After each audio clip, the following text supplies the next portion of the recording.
Good morning and welcome to First Unitarian. Please rise for body or spirit as we sing Building Bridges.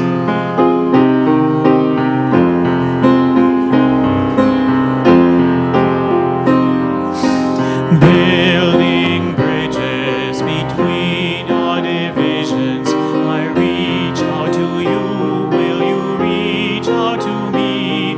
With all of our voices and all of our visions, friends, we could make such sweet harmony.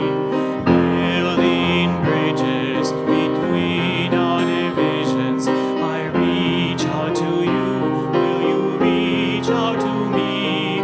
With all of our voices and all of our visions, friends, we could make such sweet harmony. And now we'll do this as a round. So that side over there, you're going to be part one, and I'll sing with you. And this side over here, you'll be part two, and I can't sing at the same time, so we'll figure it out. Part one, ready, and building bridges between our divisions. I reach out to you, will you reach out to me? With all of our voices and all of our visions, friends, we could make such sweet harmony. Building bridges between our divisions. I reach out to you, will you reach out to me? With all of our voices and all of our visions, friends, we could make such sweet harmony.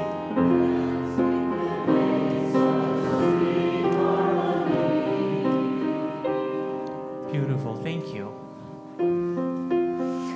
Good morning. Welcome to First Unitarian Church of Rochester. It is so good to be with all of you. I feel especially glad to be with all of you because 2 weeks ago, you all sent me with a delegation from this congregation to represent us in Minneapolis, to respond to a call for religious leaders to come witness what is happening in the city of Minneapolis. And welcome back to all of you. Many of you came to church last week, but online because you were snowed out. So it is delightful to be back in person as well as joined by our folks online today.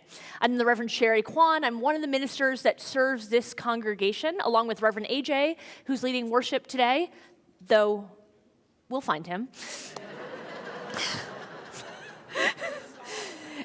And Deborah Hughes, who is a part of our community, who I was delighted and surprised to find alongside us in Minneapolis, who I didn't know would be going.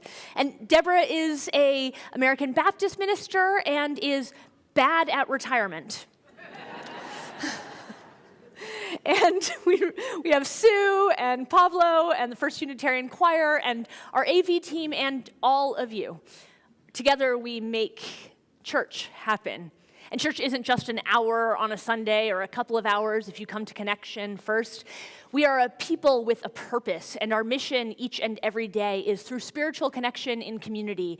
We listen deeply to others and ourselves. We open to wonder and transformation, and we serve together with love and humility. And one of the ways that we serve together with love and humility is in our Greater Good Project. This is a tradition of this congregation where we pool the resources, the money of this congregation, and we partner with 2 organizations to bring love and justice into the world.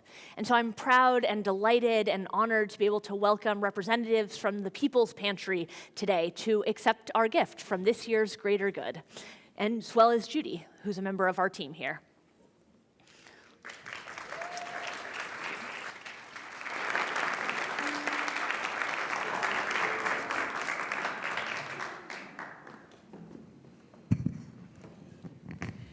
Thank you. And thank you all for your donations. Shari Cordone is the director of People's Pantry. We just learned that, how many pounds of food did you give out? 54,000. 54,000 pounds in January, in 1 month alone.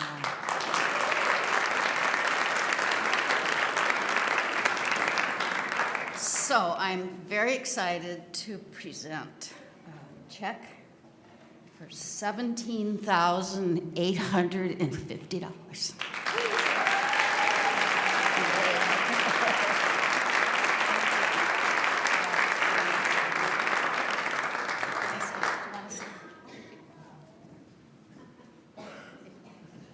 I just want to say thank you to everybody for supporting us.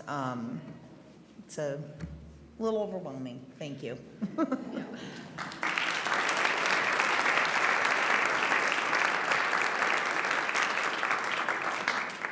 We are delighted and grateful to be able to partner with the People's Pantry as well as Rock Maidan, who accepted a check in our first service this morning.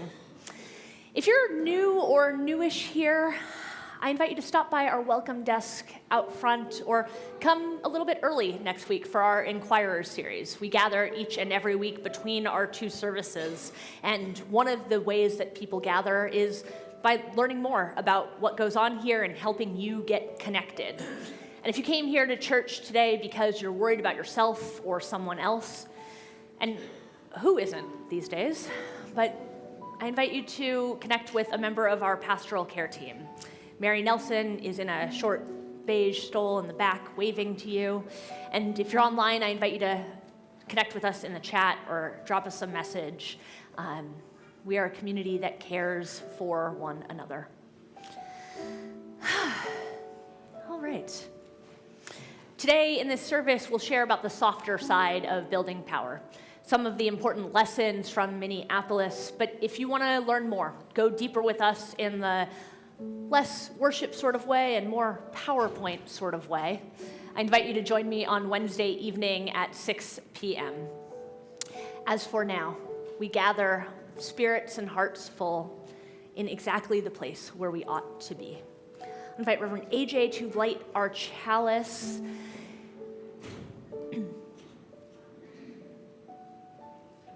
I'm going to invite all of you to join in our unison words. Life is a gift for which we are grateful. We gather in community to celebrate the glories and the mysteries of this great gift. Before we rise to sing our second hymn, I'll just speak for a moment because this week I was reminded, as I am often when lighting a chalice, that this is a symbol, a ritual for us that grows out of helping to save lives. It comes from a logo that we put on paperwork as we smuggled people outside of Nazi-occupied territories. And we've turned that into ritual and put it at the center of what it means for us to gather together. If that doesn't make you proud to be a Unitarian Universalist, I don't know what will. I invite you to rise in body or in spirit and join us in singing our second hymn.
One last time.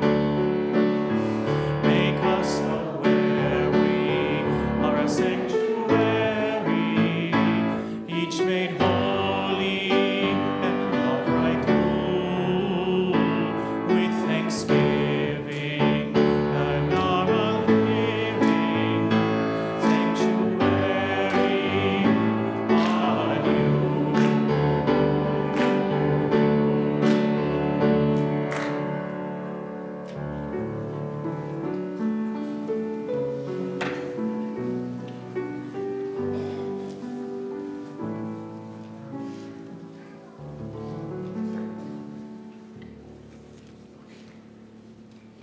This past week, gathering with interfaith clergy, I had the experience, just like with this song that we just sang,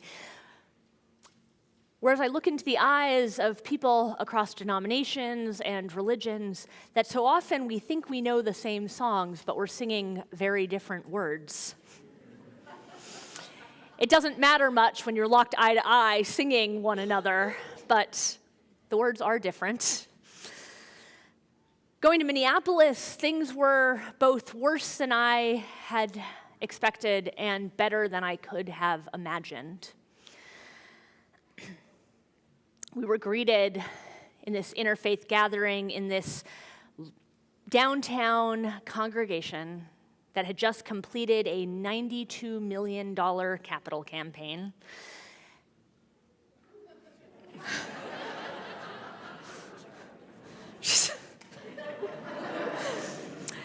As we gathered in this congregation in their beautiful sanctuary with between 500 and 1,000 other religious leaders, we were greeted by the poet laureate of Minneapolis. And she spoke of both the cruelty and realities of what it meant to be on the ground in Minneapolis, but also the tenderness, the soft bellies of mothers, and the loving that was necessary and present in Minneapolis. She talked of what it meant to teach in a prison, to work with people who were born in other lands, who were now housed behind the bars of this country, as they imagined what kind of mythical creatures they would like to be. What fantastical beast, what monster of our imaginations might they choose? One man said simply, a hummingbird. It reminded them both of their grandmothers. And while hummingbirds, all the magic, all the glory, the beauty, the gift of flight itself, all of that comes to us, to our eyes, because a hummingbird seeks food. Food is so simple and yet so present in the better, the good, the hopeful that we saw in Minneapolis, scattered among the beautiful art and flawless renovation of this $92 million building, were clergy of all stripes and all stoles sitting everywhere, hopefully Deborah at a table, but me under a table because that's where there was space for me, with boxed lunches, eating everywhere, connecting with people from all across the country. We heard about a group of people driving all over the city collecting breast milk by the bagful to feed a baby whose mother had been detained by ICE. This community has known how to make mothers out of community, out of others for a long time, this queer organizer told me. I had the experience of walking with a friend who is tall, who's a man, who's white, and who, quite frankly, if I didn't know him, I would think this is what the stereotype of an ICE agent looks like. I had the experience of walking with him trying to buy a snack from a convenience store, and the terrified shopkeeper behind glass saying, "No, we're closed." Most of the shops, most of the restaurants, whether they were closed or not, had their doors locked, their owners coming, letting people in one by one, afraid to be taken. I had the experience of walking in that night into a Somali coffee shop to sample snacks that reminded me of my time in East Africa earlier in my life, battered by nostalgia and the warmth of greeting. The shopkeeper rushed to the door to let us in and welcomed us in and reminded us that she would be closed like so many other business owners the following day during the strike in Minneapolis. She had been visited like so many others by people on foot, going door to door, asking for mass participation. I had the experience of playing with this shop owner a game I learned from our youth group here, headbands. It's stupid. You put a card on your forehead and you try to figure out what you are. For some reason that day, all of us happened to be food. I was pizza, the Somali shopkeeper was a donut. We laughed and had fun. The next day, I ate granola bars out of the backpacks of fellow marchers. 50,000 people in negative 20-degree weather, offering each other hand warmers, fresh socks, extra hats, and granola bars, knowing what it meant to be a neighbor. It was so much worse than I could have imagined, and so much better.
Hello, my name is Sue Morgan. I use she, her pronouns. I'd like to invite any of the kids who would like to come up forward and hear a story. You'd be welcome to come onto the comfy carpet up here.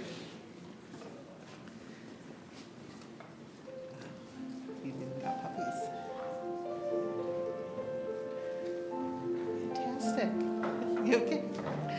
So the story I'm going to tell today is from a book that's called Because Amelia Smiled by David Ezra Klein.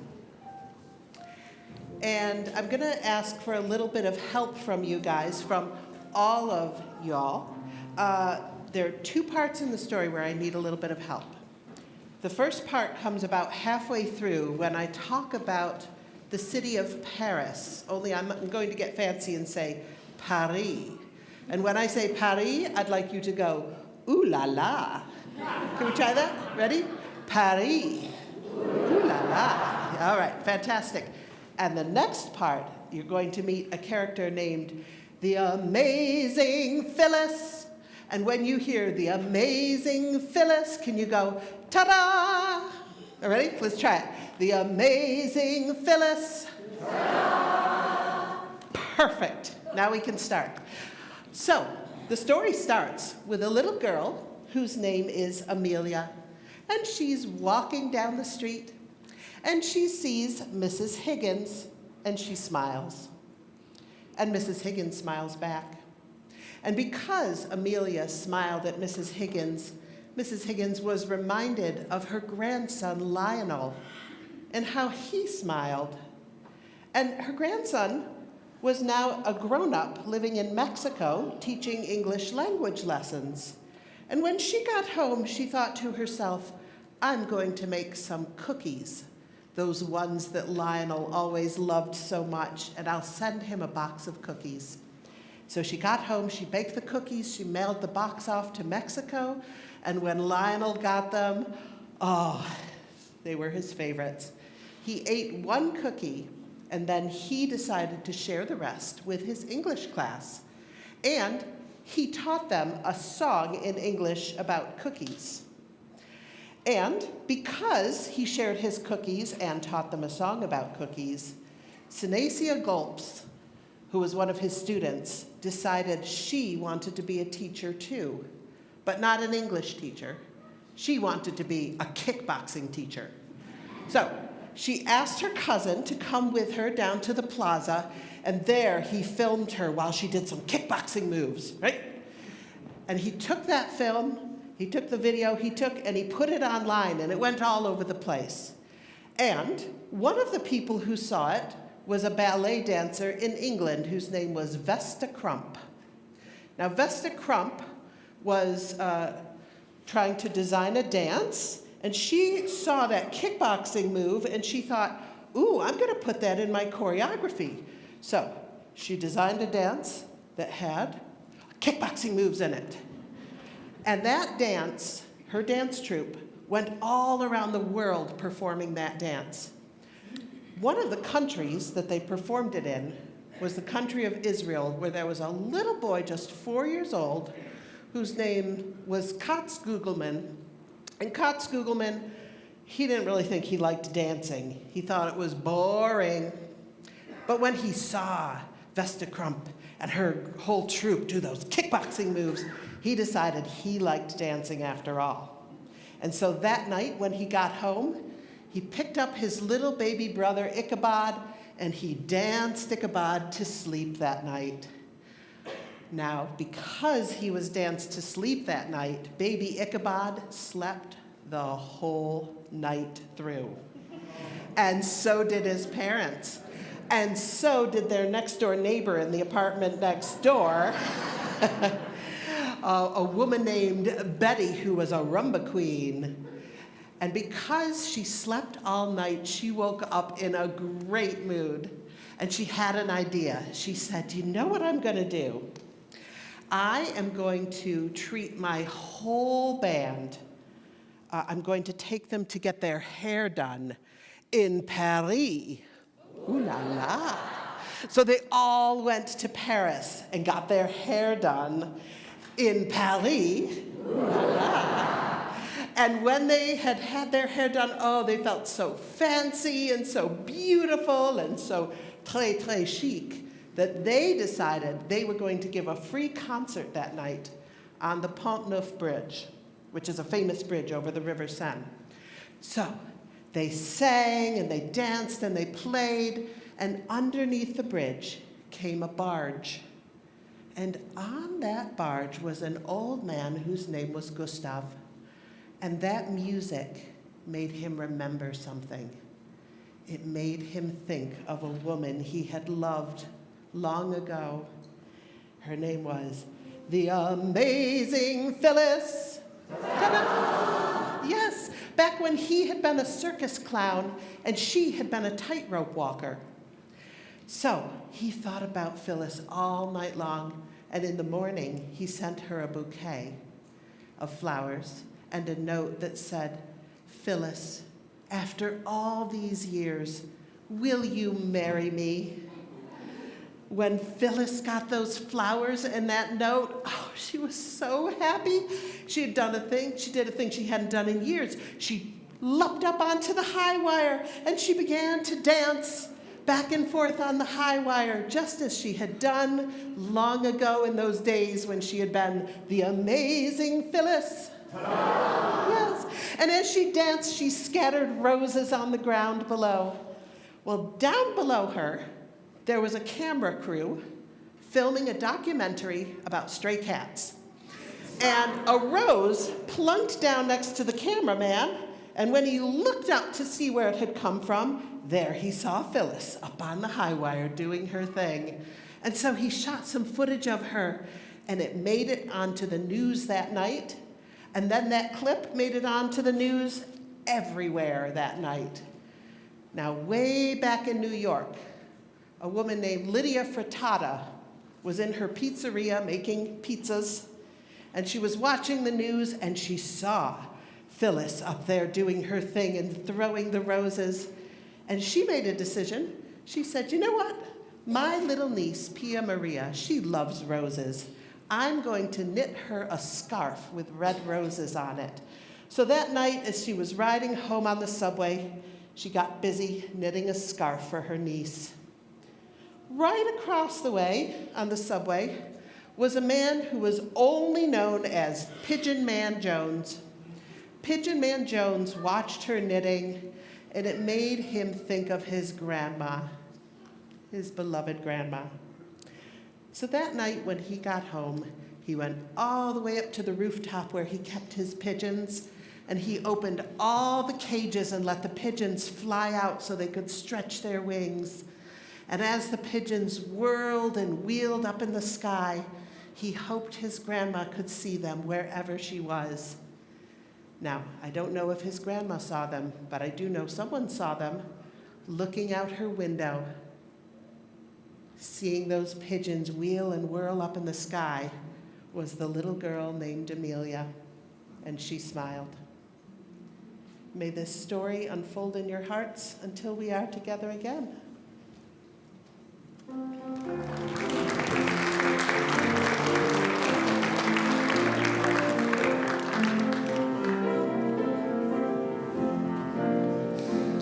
We bless you on your journey through, from sheltering arms to the wide sky blue, and your joyful jumps and your sad times too.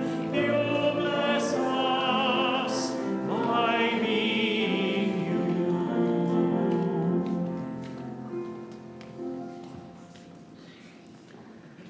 I arrived in Minnesota cloaked in the love of this congregation. I mean, the names that you sent me with, many of your names tucked right into my pocket here. But also, I mean, literally clothed by this congregation. I went with battery-powered socks from you all. I went with multiple socks, not even from just this last couple of weeks, but probably because you're sick of looking at my bare feet. And I got mystery socks in my box for Christmas from one of you. I went with multiple hats knit by members of this congregation.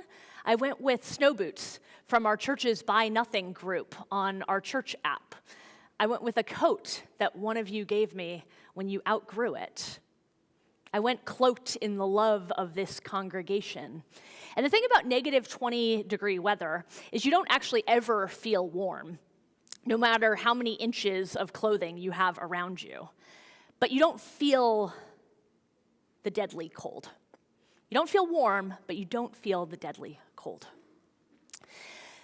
That Friday morning, as hundreds of clergy responded to the call, we were spread out all over Minneapolis. Some went to the airport, like the 3 children of this congregation who are now ministers. They're not children now. Douglas Taylor serves in Binghamton, Kelly Aspers Jackson serves in Madison, Wisconsin, and Lisa Friedman serves right in the Twin Cities. And Lisa was one of the ministers who was arrested that day. Out-of-staters like ourselves, we were asked to hold back, to not risk arrest as much as possible because the legal support was not in place to ensure an effective action. But some of us were there at the airport, and some of us were at U.S. Bank demanding that the CEO meet with us, and some of us were at the flagship Target store, and some of us were with 50,000 marchers, and some of us were in smaller churches helping with mutual aid efforts. Ordinary people just trying to keep their neighbors safe. And some of us, like myself, responded to the call to help protect houses of worship. Friday afternoon is when Muslims gather for their weekly prayer in community, and where they are targeted by ICE week after week. I found myself on patrol with a woman who was just coming out on her lunch break, who lived in the apartment upstairs and who could be there for a couple of hours as people arrived, were inside praying, and left. I found myself with a couple who had been patrolling every day for a couple of weeks, who lived in the neighborhood and who were terrified for their neighbors, who weren't protesters or activists, just regular people. And we each had a place on the block surrounding the mosque, hoping that each place of entrance and egress was protected, and that we had whistles that could alert each other if something were to happen. I found that people in Minnesota, even if you're Muslim, even if you're Somali, you know what a stole is. Here in this congregation, from folks who have been here for decades, I regularly get compliments on my nice scarves. But there's a different culture in Minnesota. And people thanked us for being there or simply went on their way, happy to be able to be with their community for at least one more day, one more week. An SUV pulled up and parked on the sidewalk with one person in it. And they stood there for what felt like the longest minutes of my life. And the other people patrolling this block came and stood with us so that there were 7 of us around this SUV. And eventually they drove off. A few minutes later, another SUV came and parked in that same place. And I found for the second time that no matter how much I thought my shoulders were up around my ears because of the cold, it could go still higher, still tighter. And this time, the windows were totally dark. I couldn't see in it at all. It looked a lot like the car that I had seen within 10 minutes of arriving in Minneapolis that had grabbed someone off the street and sped off with people blowing whistles following behind it at a bus stop. But then the door flew open and a man came out laughing, there to pick up his father from Friday prayers, happy to see us and grateful, and knowing exactly what effect he had had on us and apologizing. A car drove by with their windows down, this time a woman saying, "How are you all? I have hand warmers. Thank you for being here." There are stories of neighbors being grabbed off the street, and there are stories too of too many watchers for ICE to be comfortable doing so. I'll never know about that first SUV, never know if that was one time someone decided it wasn't worth it. We don't know. And still we go. And still we connect and we try.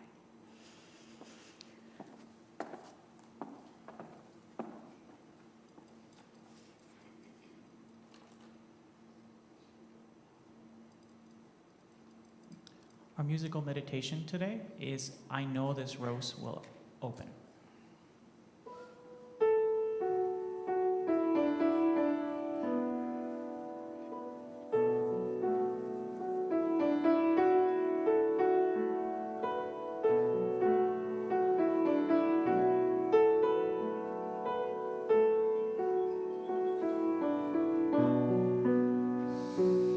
I know this rose will open. I know my fear will burn away. I know my soul will unfurl its wings.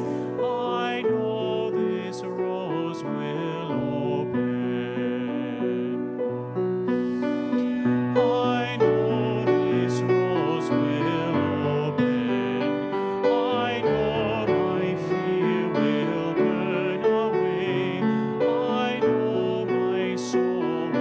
away. I know my soul will unfurl its wings. I know this rose will open. I know this rose will open. I know my fear will burn away. I know my soul will unfurl its wings. I know this rose will open.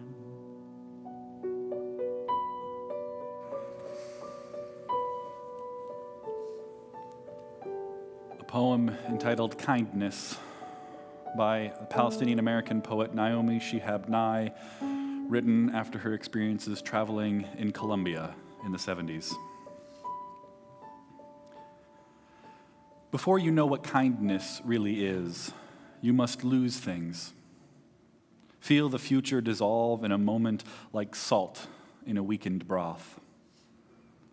What you held in your hand, what you counted and carefully saved, all this must go, so you know how desolate the landscape can be between the regions of kindness. How you ride and ride, thinking the bus will never stop. The passengers eating maize and chicken will stare out the window forever. Before you learn the tender gravity of kindness, you must travel where the Indian in a white poncho lies dead by the side of the road. You must see how this could be you. How he too was someone who journeyed through the night with plans and the simple breath that kept him alive. Before you know kindness as the deepest thing inside, you must know sorrow as the other deepest thing. You must wake up with sorrow. You must speak to it till your voice catches the thread of all sorrow and you see the size of the cloth. Then it is only kindness that makes sense anymore. Only kindness that ties your shoes and sends you out in the day to gaze at bread. Only kindness that raises its head from the crowd of the world to say, "It is I you have been looking for," and then goes with you everywhere, like a shadow or a friend.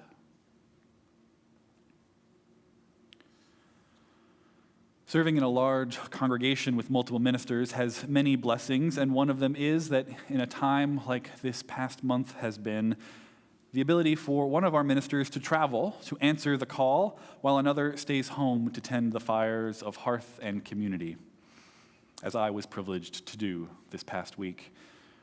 And to be clear, this was not a matter of me not answering the call so that Reverend Shari could, but a matter of both of us answering the same call in different ways. It helps that I was already on the schedule to preach last week, but even if I wasn't, we would have rearranged our plans, of course, just as we rearranged plans in order to pivot to online worship this last weekend due to the snowstorm. On Saturday morning, after consulting with the other staff members, we decided to cancel in-person programming and conduct worship online, and this was shortly before we heard the news of Alex Preddy's murder in Minneapolis. And so even before that news, though, we knew that the most important thing for our community was to maintain the regular spiritual practice of worship, however we might be able to achieve that. Even despite everything we've been going through this month, let alone this past year, let alone the past 10 years, and for many of us, decades and decades. Despite all of that, in fact, because of all of that, the important thing is always this regular practice of community, of coming together. This spiritual practice of worship, a community coming together in sympathy and celebration to spend an hour or so lifting up our deepest values and lamenting our sorrows. Because as the poet writes, this too is part of the revolution. Before you know kindness as the deepest thing inside, you must know sorrow as the other deepest thing. Gathering in a worshiping community, weaving our connections with one another, with the deepest parts of ourselves, and with both the suffering and the promise of the wider world, this is essential to the alchemy of building power, of transforming ourselves and the world according to the demands of love. This softer side of building power requires us to be in touch with our own sorrow, whether that's through conversations with others, reflection on our own within ourselves, or in embodied and communal rituals like those we do in worship. Singing songs, lighting candles, being gathered in one strong body, as the hymn goes. All of this connects us to that deep kindness the poet speaks of, and the deep resolve and fortification for the long haul work ahead of us. In a moment, we will hear our offertory, the music that accompanies the collection of our offering. And we will pass the baskets and share the QR code to facilitate the generosity of this community. This, too, is an embodied ritual of mutual care, casting a vision for a better world, a world served by a faith grounded in love. This collection is split every week. Half of it goes to support our own operating costs here, and half of it goes to an outside organization. In this case, we support Musya, the statewide network of Unitarian Universalists in Minnesota, working for justice across their state and working as essential partners in the local resistance in Minneapolis. In the spirit of abundance and generosity, the offering will now be given and humbly received. Hold on, my dear ones, here comes the dawn. Hold on, my dear ones, here comes the dawn. Hold on, my dear ones, here comes the dawn. One more time. Hold on, my dear ones, here comes the dawn.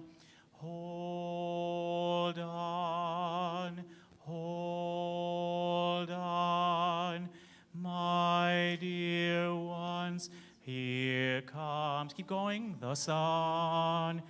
Hold on, my dear ones, here comes the sun. Hold on, my dear ones, here comes the dawn. Now pause for a second. Let's all learn that melody. 1, 2, ready, and hold on, my dear ones, here comes the dawn. Again. Hold on, my dear ones, here comes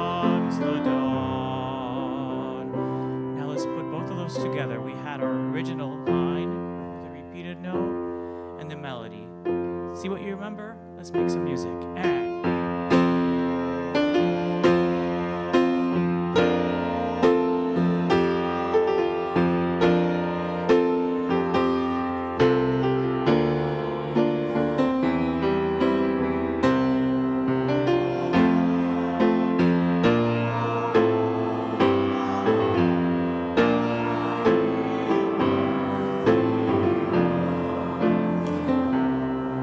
hold for a second. We've been learning a melody. We learned a supporting line. Here's a harmony if you want to try it.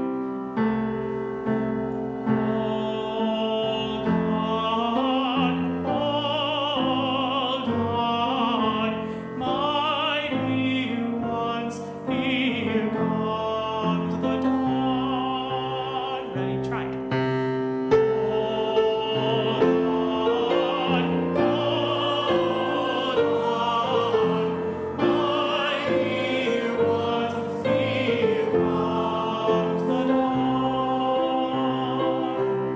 So we've got some grounding, we've got a melody, we've got a harmony. Let's make some music. Ready?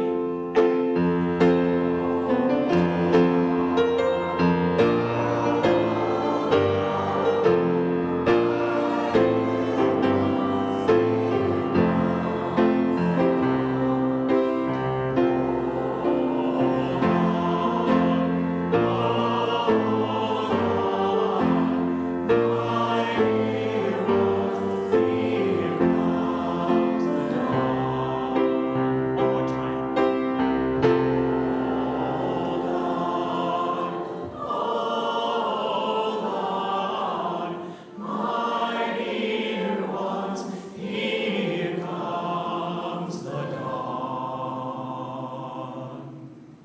Beautiful. Thank you.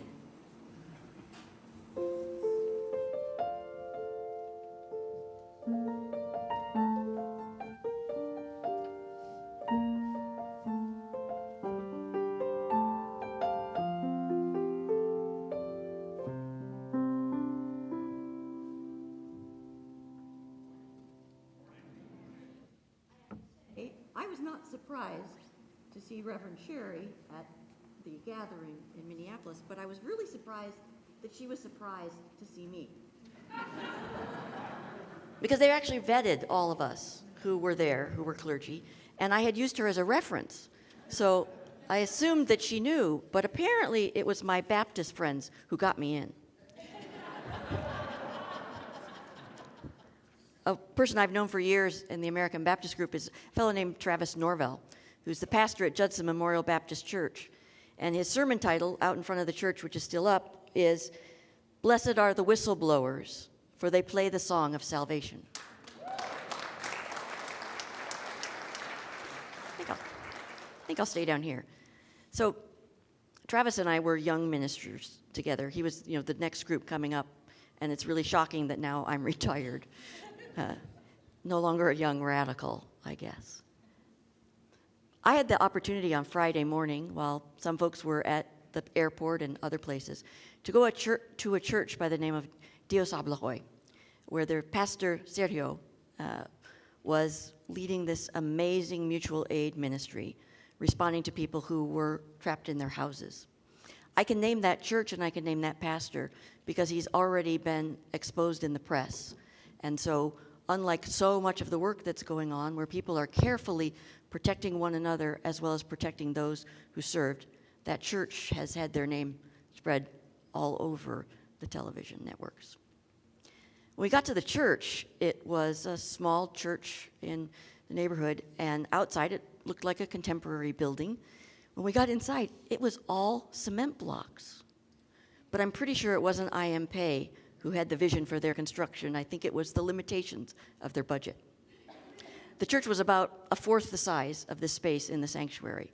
And there were 35 clergy from the call who had agreed to come that morning. And we were gathered there, and first we heard from Pastor Sergio, who explained to us that they had decided early on, about 3 weeks earlier, that a ministry that they might do would be to offer to bring food to people who were locked in their own houses. And they posted it up on their Facebook page, and within a couple hours had 300 families who said, yes, we need food. Now they're serving thousands of people per week in boxes. At the back of the sanctuary, there was a stack of boxes that had already been prepared with food. And the stack was huge. It went all the way up the wall, probably 12 feet, and it came out another 15 feet or so, and it was across the whole back of the sanctuary. And so they put the 35 of us who were clergy to work making a fire bucket line. Or it was like junior high dance lessons, because you were here, but the person next to you was facing you, and the next person was facing you. And we stood in a line from the sanctuary out through the lobby, down the stairs, and outside in the cold to where there were pallets, passing one 35-pound box of food to one other person. I had an opportunity to talk to the UCC minister from Wisconsin who'd served 3 years in Zambia here. And the person I talked to over here was a military chaplain from Seattle. And we passed boxes, and they were so impressed with how fast we moved all those tons of food that were now outside on pallets, waiting for the volunteer cars that would come to pick them up, maybe 4 or 5 boxes at a time, and take them to neighborhoods. Each of those volunteers, we learned, would be given the written list of the addresses of where they were to go.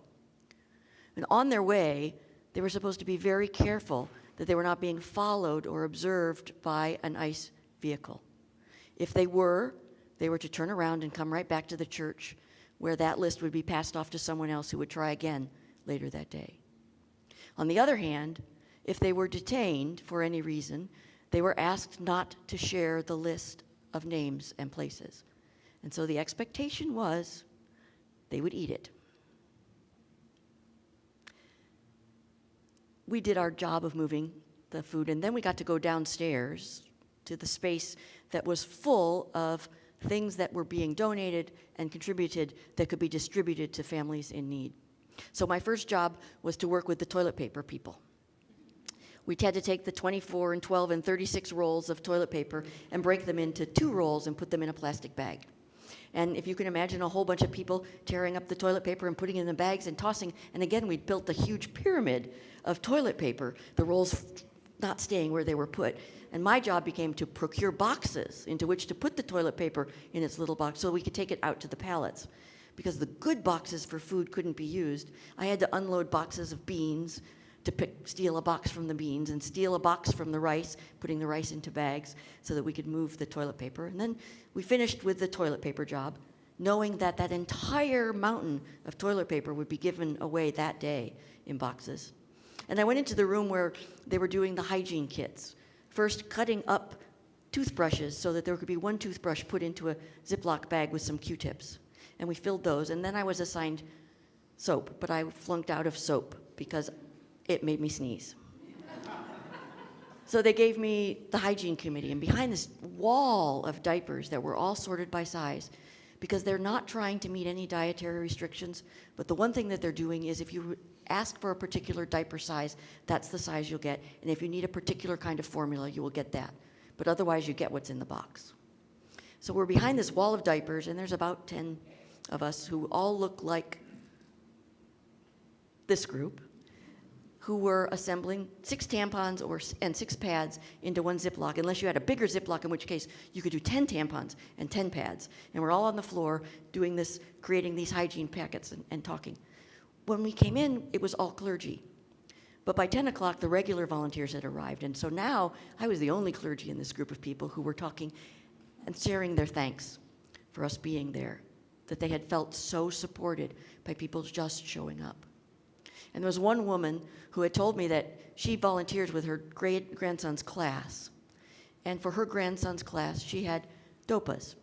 Those are documents where you can be the parental authority if the parent has been detained or seized. She had 9 DOPA documents from her grandchild's class. She also shared with me that her grandchild's class was down to about the same number of children because there were only about 9 kids who didn't look as though they might be immigrants in that place. And then I'm thinking that every child in Minneapolis is just as affected by this as any other child, just in very different ways. And the two women said, I said, well, did you join through your church or your faith? And they said, oh no, our church doesn't know we're here. I thought, well, that's an interesting story. One of the things that they had shared with us the day before with all the clergy, we knew that theologically it was probably a mess in that room. But as Shari shared with us, we were all singing together and we were all there for one purpose. And the purpose was to do something, and it wasn't about protesting. That's the thing that is so heartwarming about what's happening in Minneapolis. Because what people are doing there is something that we could do so much better at.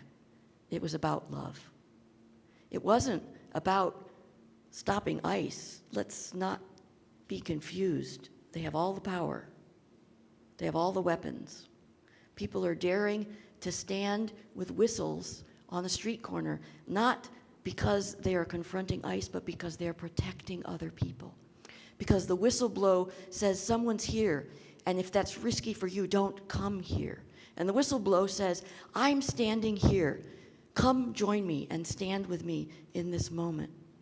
And those people who've organized their neighborhoods on Signal, because it's more secret than most of the ways we text one another, have communities and neighborhoods who are all in the same Signal group, so that that signal goes out as well. So the whistles are a call to love. And the power of what's happening in Minneapolis is that power of love. And we can learn so much from them about organizing in ways that truly are revolutionary, in ways that aren't about putting power structures in place, like having a new police advisory board or having a new rule or system, but about getting communities to get on the streets, to care about and be compassionate for one another. Because that is the power that can truly turn this around. So, it's time to get your whistle.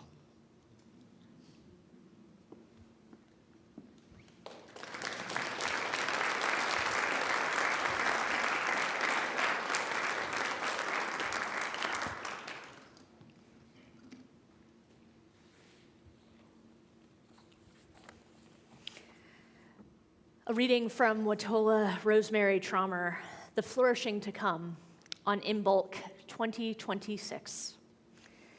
Midwinter in Minnesota, they are planting seeds in the cold, seeds of kindness, community, compassion, ferocity. In the streets, they plant seeds of integrity, diversity, equality, justice. On pavement and in snow, they plant democracy. The light is growing. Imagine the beauty if even half these seeds take. What a life that will be when they bloom. Imagine all that goodness reseeding, spreading like wildflowers, goodness burgeoning, rampant, tenacious as weeds.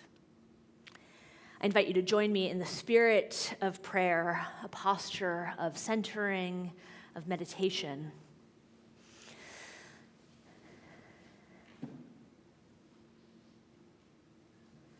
Spirit of life, God called by many names and across difference, may our burgeoning goodness spread like wildflowers.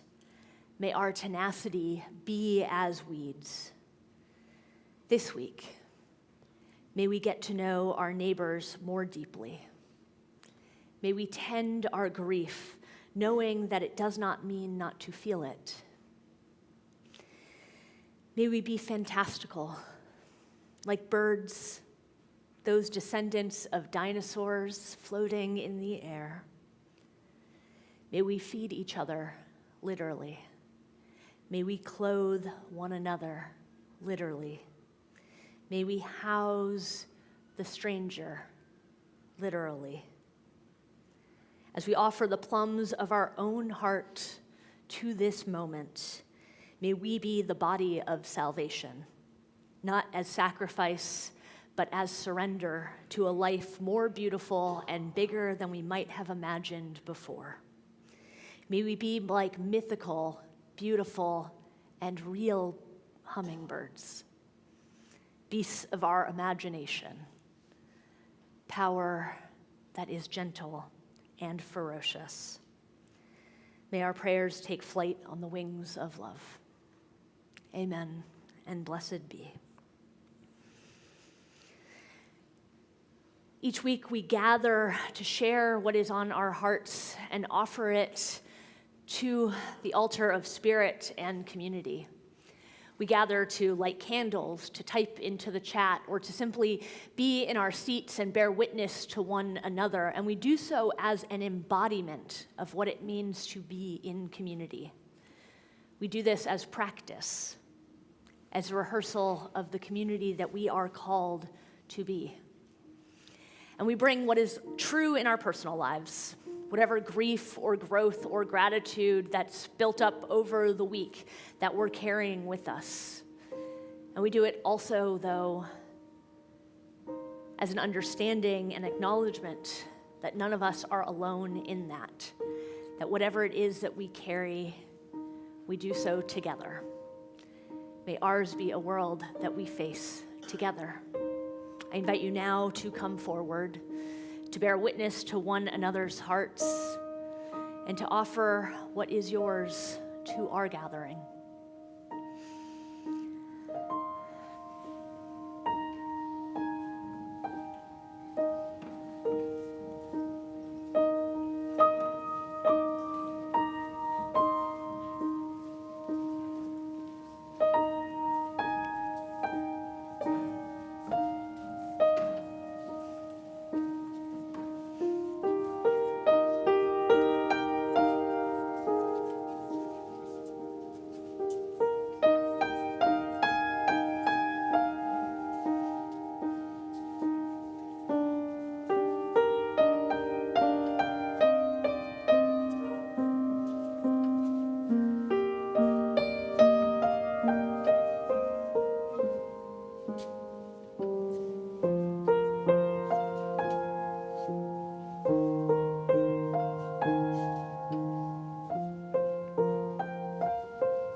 all that we hold in our hearts, all that we kindle a flame for ourselves, for each other, and for the world, is held in this community.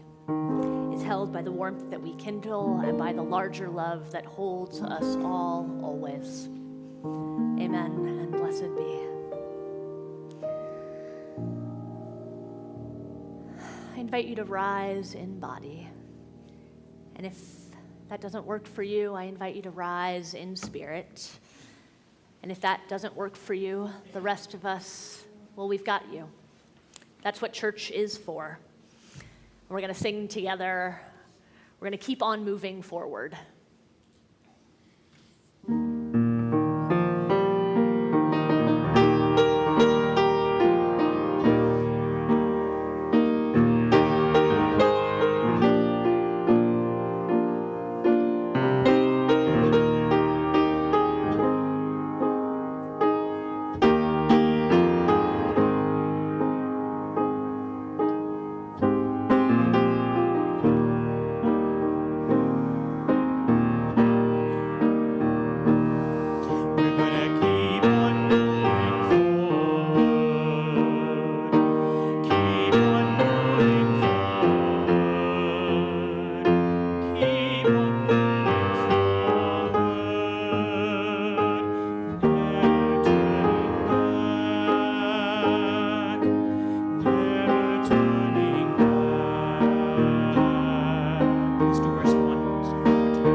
if rehearsing for moving boxes of food, you are invited to help stack the chairs.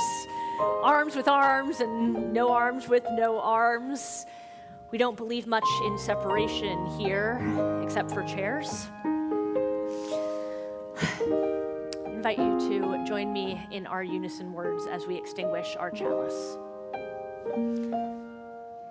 We extinguish this flame, but not the lighted truth, the warmth of community, or the fire of commitment. These we carry in our hearts until we are together again. When we say together again, I think the assumption is we mean next Sunday at 11:30, but remember, you are invited to connect Wednesday night at 6 to learn more about Minneapolis and the lessons that city has to offer us. There'll be other opportunities. And then Saturday night at the kickoff party for our capital campaign, and each and every day when we reach out to create community with one another. Ice Out means something different in Minneapolis than I expected.